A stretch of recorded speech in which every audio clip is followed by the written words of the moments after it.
Welcome to Esther worship channel. మరొక video ద్వారా మిమ్మల్ని కలుసుకోవడానికి దేవుడు చూపిన కృపను బట్టి, ఇచ్చిన ఆయుష్ని బట్టి, ఆరోగ్యాన్ని బట్టి, జీవం బట్టి, ఊపిరిని బట్టి ఆయనకి కృతజ్ఞతాస్తులు చెల్లిస్తున్నాను.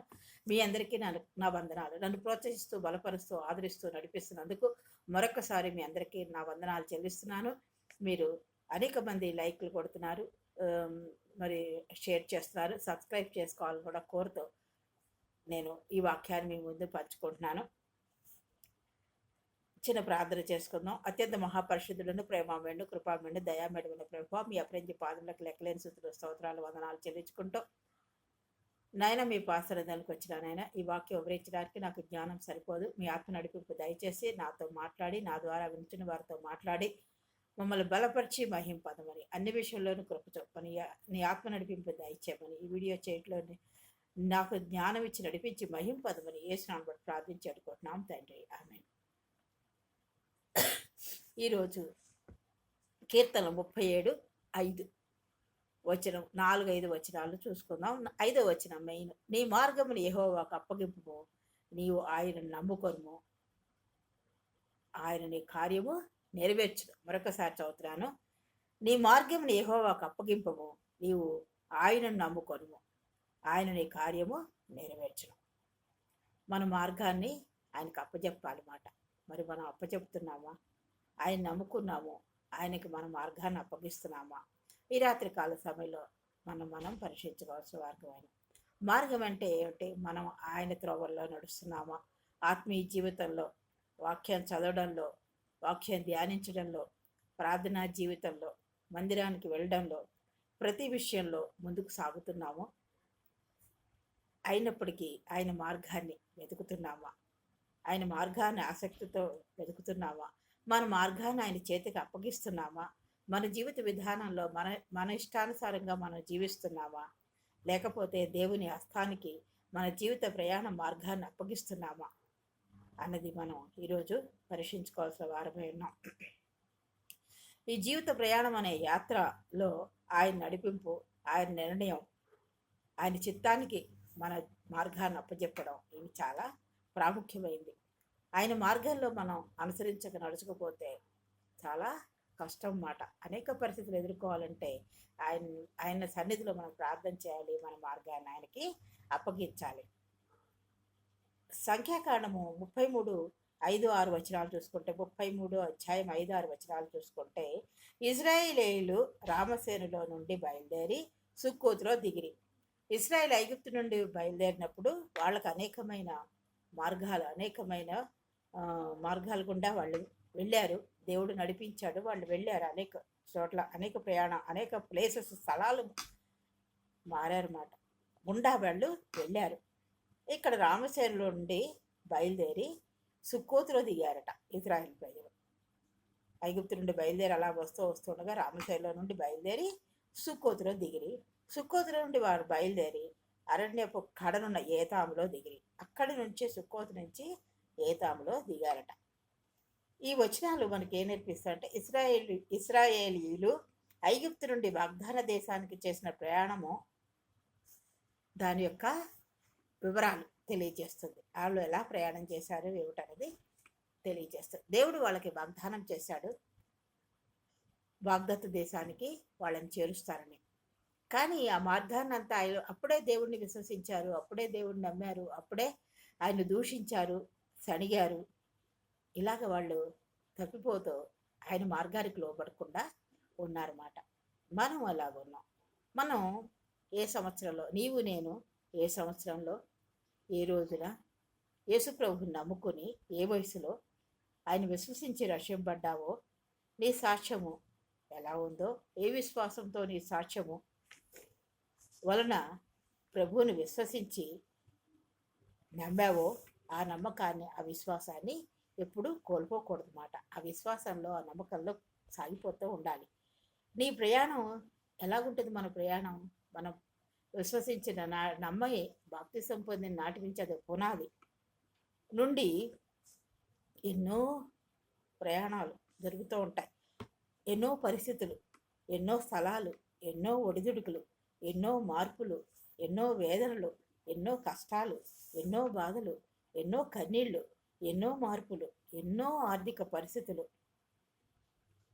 ఎన్నో నష్టాలు, ఎన్నో ఆరోగ్యపరమైన బాధలు, ఇలా ఎన్నో పరిస్థితులు మన మార్గంలో, మన ప్రయాణంలో రక్షింపబడిన నాటి నుండి, అంతకుముందు వదిలేయండి, రక్షింపబడిన నాటి నుండి మన జీవిత ప్రయాణంలో మనకు ఎదురవుతూనే ఉంటాయి.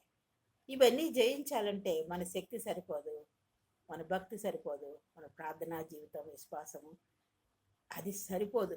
దానికి తోడు ఆయన మార్గాన్ని మనం ఎన్నుకోవడం. ప్రభువా నీ చిత్తం ఏంటి, నా పట్ల నీ చిత్తం ఏంటి, ఈ ప్రయాణంలో, ఈ పరిస్థితుల్లో, ఈ కఠినమైన పరిస్థితుల్లో, ఎటుతోచని పరిస్థితుల్లో ఇవన్నీ జయించాలంటే నేను నీ సన్నిధిలో ప్రార్థిస్తున్నాను, నా మార్గాన్ని నీకు అప్పచెప్తున్నాను అని దీనంతో, వినయంతో ప్రార్థించాలన్నమాట. ఆయన ఇశ్రాయేల్ ప్రజలకు పగలు మేఘస్తంభంగా ఉన్నాడు, రాత్రి అగ్నిస్తంభమై వారి ముందర నడిచాడు. వాళ్ళకి మన్నాను కురిపించాడు, మాంసం కావాలంటే మాంసాన్ని, పూరేళ్ళని కురిపించాడు. మరి మన పితరులైన ఇశ్రాయేల్ ప్రజల్ని అట్టి ప్రకారంగా అరణ్యంలో, మహారణ్యంలో 40 సంవత్సరాలు, 40 ఫుల్ సంపూర్తయిన 40 సంవత్సరాలు ఎటువంటి లోటు లేకుండా వాళ్ళు ప్రయాణం చేయడానికి ఆయన ఎన్నో పరిస్థితుల్లో వాళ్ళని నడిపించినట్టుగా మనం చూస్తాం. వారికి మన్నా కావాలంటే మన్నా ఇచ్చాడు. చెప్పాను కదా, బండ నుండి నీళ్లు, మన్నాని ఇచ్చాడు, మాంసాన్ని ఇచ్చాడు, బండ నుండి నీళ్లు, వాళ్ళ తాగడానికి నీళ్ళు లేకపోతే బండ నుండి నీళ్ళు ఇచ్చాడు. మాంసం, విపరీతమైన మాంసం వాళ్ళు తింటుండగానే వాళ్ళ పంటిలో అలా గుచ్చుకుని చచ్చిపోయినట్టుగా కూడా పరిశుద్ధ గ్రంథాలు మనం చూస్తాం. వారి బట్టలు పాతికిలిపోలేదు, చిరిగిపోలేదు. మనం ఒక రోజు వేసుకుంటే రెండో రోజు ఉతుక్కోవాలి, 2 రోజులు అలాగ ఉంటే అది కంపు కొడుతుంది, చిరిగిపోతాయి, అలా వాడుతూ ఉంటాడు. కానీ వాళ్ళు 40 సంవత్సరాలు అలా ప్రయాణం చేసినప్పటికీ వాళ్ళ బట్టలు పాతికిలిపోలేదు, చెప్పులు తెగిపోలేదు. అయినప్పటికీ అయినా కూడా వాళ్ళు సడిగారు, గొడిగారు. మాకు కూరగాయలు లేవు, అవి లేవు, ఇవి లేవు, ఉల్లిపాయలు లేవు, ఉల్లిగడ్డలు లేవు, అవి లేవు, ఇవి లేవని సడిగారు, గొణిగారు, దేవుణ్ణి అనేక విధాలుగా విసిగించారు. మరి నువ్వు నేను ఎలాగున్నాము? మన జీవిత ప్రయాణాల్లో ఆయన కొన్నిసార్లు వదిలిపెట్టేస్తున్నాం. కఠినమైన పరిస్థితుల్లో మన నిర్ణయాలు మనం చేసుకుంటున్నాము, మనం ముందుకు సాగిపోతున్నాము. మళ్ళీ ఏంటి ప్రభువా, నువ్వు చూస్తున్నావు కదా, నేను నీ భక్తిలో ఉన్నాను కదా, నాకెందుకు ఇలా జరిగిందని ఆయన అడుగుతున్నాము, ఆయనపై అడుగుతున్నాము. నాకే ఎందుకు వచ్చింది అనుకుంటున్నాము, నాకే ఈ కష్టాలు, ఈ బాధలు ఎందుకు వచ్చిందని అనుకుంటున్నామేమో. మనం పరీక్షించుకోవాల్సిన వారిపై ఉన్నాం. కీర్తనలో 18:10 యెహోవా నామము బలమైన దుర్గము, నీతిమంతుడు అందులోనికి పరిగెత్తి సురక్షితంగా నుండును. మనకి బలమైన దుర్గం ఏంటి? ఆయన నామము బలమైన దుర్గము. మనం ఎప్పుడైతే యేసుప్రభు వారిని నమ్ముకున్నామో నీతిమంతులుగా తీర్చబడ్డాం. కాబట్టి ఆయన బలమైన దుర్గమైన ఆయన నామములో మనం సురక్షితంగా ఉంటామని మనం గ్రహించాలి. గ్రహించినప్పుడు మన మార్గాన్ని ఆయనకి అప్పగిస్తాం మాట. కీర్తన 23:3 చూసుకుంటే తన నామం బట్టి నీతి మార్గంలో నడిపించుతున్నాడు. ఆయన నామాన్ని బట్టి మన్ని నీతి మార్గములో, మంచి మార్గములో, భక్తి మార్గంలో, ఆయన నమ్ముకొని విశ్వసించే మార్గంలో మన నడిపిస్తున్నాడు మాట. కీర్తనలు 25:12 చూసుకుంటే యెహోవా యందు భయభక్తులు గలవాడెవడో వాడు కోరుకొనవలసిన మార్గమును ఆయన వారికి బోధించును. ఆయన కార్యం నెరవేర్చడం కదా. యెహోవా యందు భయభక్తులు గలవాడు ఎవడో వాడు కోరుకొనవలసిన మార్గం ఆయన వారికి బోధించడం. అంతేకాకుండా మనం ఆయన యందు భయభక్తులు కలిగి ఉంటే మనం ఏం కోరుకుంటామో ఆ కోరుకోవలసిన మార్గంలోనే ఆయన మన్ని నడిపిస్తూ ఉంటాడనమాట. హెబ్రీ పత్రిక చూసుకుంటే 13:5 నుండి ఏ మాత్రమును విడువను ఎడబాయనంటున్నాడు దేవుడు. అబ్రహాముకి ఇచ్చిన వాగ్దానం మనకు కూడా ఆ వాగ్దానము మనకు కూడా అవసరము అన్నమాట. మనకు కూడా ఉంది ఆ వాగ్దానము. నేను ఏమాత్రమును విడువనంటున్నాడు, ఎడబాయనంటున్నాడు. నిన్నెన్నడును విడువను, నిన్నెన్నడును ఎడబాయనని ఆయనే చెప్పాడు అబ్రహాంతో. మనతో కూడా ఈరోజు చెప్తున్నాడు, మన ఎప్పుడు విడిచిపెట్టడు ఆయన, ఎడబాయుడు. ఇశ్రాయేల్ ప్రజలు 2 తరాలు వాళ్ళని ఆయన ఆ ప్రయాణ అనుభవం కూడా నడిపించాడు. మొదటి తరం వాళ్ళు, పితరులైన వాళ్ళు, మొదటి తరం ఎర్ర సముద్రం అది పాయలుగా అయిపోయి వాళ్ళ 6 నెలలోంచి, ఆ పొడి నేలలో నుంచి, పొడివారిన నేలలో నుంచి వాళ్ళని నడిపించిన అనుభవం మొదటి తరాంది. రెండవ తరం యోర్దాన్ నది దాటే అనుభవం. యోర్దాన్ నది దాటే అనుభవం గుండా వాళ్ళని నడిపించాడు. నీ నా జీవితాల్లో నీ నా జీవితంలో ఇలాగా ఎన్నో అనుభవాలు ఉంటాయి. ఎన్నో కఠినమైన పరిస్థితుల గుండా, కఠినమైన మార్గాల గుండా మనం కొని తెచ్చుకున్నవి, కొన్ని మనం తెచ్చుకున్నవి, కొన్ని ఆయన మనని పరీక్షించడానికి కల్పించేవి అనేకమైనవి మార్గాల గుండా ఆయన మనకి ఒక శిక్షణిస్తూ, బుద్ధి చెబుతూ, గద్దిస్తూ, సరైన మార్గంలో నడిపిస్తూ ఆ నిత్య జీవానికి వారసులుగా చేయడానికి ఆయన నడిపిస్తూ ఉంటాడు. నీతి మార్గమును మనం వెళ్ళాలంటే మన మార్గాన్ని ఆయన చేతుల్లో పెట్టాలి. నీతి మార్గంలో మనం నడవాలంటే మన మార్గాన్ని ఆయనకు అప్పగించాలి. ఆయన చెప్పిన మార్గంలో మనం నడవాలి. బలమైన దుర్గమైన నామం కాబట్టి ఆయన నామంలో బలమైన దుర్గమైన ఒక కోట మాట. దుర్గము ఎటువంటి యుద్ధాలు వాటిల్లో దుర్గాలు ఉంటాయి కదా, దుర్గాల్లో దాచుకుని ఉంటారు. అట్లా బలమైన దుర్గమైన నామములో మనం సురక్షితంగా ఉంటాం. ఆయన నీతి మార్గంలో ఎలా నడవాలో మనకు బోధిస్తాడు. బోధించడమే కాకుండా నిన్ను నన్ను విడువనంటున్నాడు, ఎడబాయనంటున్నాడు. నిత్య జీవానికి వారసులమవటమే కాకుండా నీ కార్యమును ఆయన నెరవేరుస్తానన్నాడు. నువ్వు ఏ విషయంలో, ఏ కార్యం గురించి, ఏమి కార్యాల గురించి నువ్వు ఎదురు చూస్తున్నావో, ఏ కార్యం గురించి కనిపెడుతున్నావో, ఏ కార్యం గురించి నువ్వు ఇంకనూ ఆయన సన్నిధిలో ప్రార్థిస్తూ ముందుకు సాగుతున్నావో ఆ కార్యాన్ని ఆయన నెరవేరుస్తానంటున్నాడు మాట. మరి అటువంటి దేవుణ్ణి మనం కలిగి ఉన్నాం కాబట్టి మనము భయపడకూడదు. భయపడకుండా ఇంకా ఏమంటున్నాడంటే 4వ వచనంలో యెహోవాను బట్టి సంతోషించుకో. ఆయన బట్టి సంతోషంతో, ఆనందంతో, ఏ పరిస్థితులైనా సంతోషంతో, ఆనందంతో ఆ కష్టాలు ఎదుర్కొంటూ ముందుకు సాగిపోతున్నప్పుడు ఆయన నీ హృదయ వాంఛలన్నిటినీ తీర్చును అని దేవుడి వాక్యం సెలవిస్తోంది.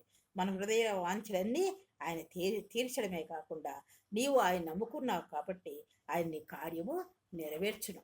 ఆయన మార్గంలో ఉన్నప్పుడు, ఆయన ఎందు మనం సంతోషిస్తున్నప్పుడు మన హృదయ వాంఛలు ఆయన తీర్చడమే కాకుండా మన కార్యాలని సఫలం చేస్తారన్నమాట.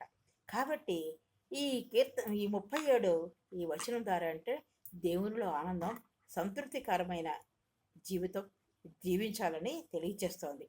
ఇది విశ్వాసులను ప్రభువులో ఆనందించమని మరియు వారి మార్గాలను ఆయనకు అప్పగించమని మనకి నేర్పుతోందన్నమాట, ప్రోత్సహిస్తోంది. అప్పుడు ఆయన ఏం చేస్తారట, మన ప్రణాళికలు అని ఫలవంతం చేస్తాడని ఆయన వాగ్దానం చేస్తున్నాడు. నిజమైన సంతృప్తి మరియు విజయానికి మూలంగా దేవునితో సంబంధం కలిగి ఉంటాం.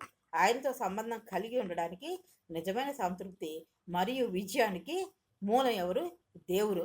అటువంటి దేవుని యొక్క ప్రాముఖ్యత అంటే దేవుడితో సంబంధం కలిగినప్పుడు మనం అది చాలా ప్రాముఖ్యమైన దేవునితో సంబంధం కలిగి ఉండడం, వాక్యాన్ని ధ్యానించడం, చదవడం, ఉదయకాల ప్రార్థన, వ్యక్తిగత ప్రార్థన, కుటుంబ ప్రార్థన, కఠిన పరిస్థితుల్లో ఆయన సన్నిధిలో ఆయన చిత్తానికి కనుక్కోవాలంటే ఆయన చిత్తానికి మనం లోబడి ప్రార్థన చేసుకునే అనుభవం, ప్రతిదానికి ఆయన సన్నిధికి వెళ్ళిపోయి ప్రార్థన చేసుకునే అనుభవం. అటువంటి మార్గాల్లో మనం నడిచినప్పుడు మనం తగ్గించుకొని ప్రతి విషయంలో మనలో ఉన్న లోపాలు అంత మాత్రమే కాకుండా మనలో లోపాలు, నా ప్రభువా నాలో ఈ లోపం ఉంది, నాలో ఈ బలహీనత ఉంది, నేను ఇలా తప్పు చేశాను ప్రభా, ఇలా పొరపాటు చేశాను ప్రభా, ఇలాగ నేను నాతో సొంత నిర్ణయం తీసుకున్నాను ప్రభా, దీనిలో నుండి నన్ను తప్పించు ప్రభా అని ప్రార్థన చేసుకున్నప్పుడు ఆయన ముందు మన హృదయాన్ని విప్పి ఆయనకి మన హృదయంలో ఉన్నవి, మనం ఏమేమి పరిస్థితులు గుండా వెళ్ళామో, మనం ఏమేమి ఆయన మార్గాన్ని అప్పగించకుండా మన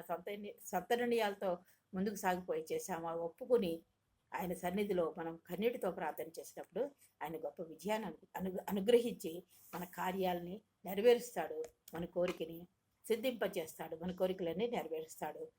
అంతేకాకుండా మనకి నిత్య జీవం, మనకి ఇక్కడ కాదు, మన పురము పరలోక పురం కాబట్టి నిత్య జీవానికి మనం ఇంకనూ పరిశుద్ధంగా నడపబడతాం.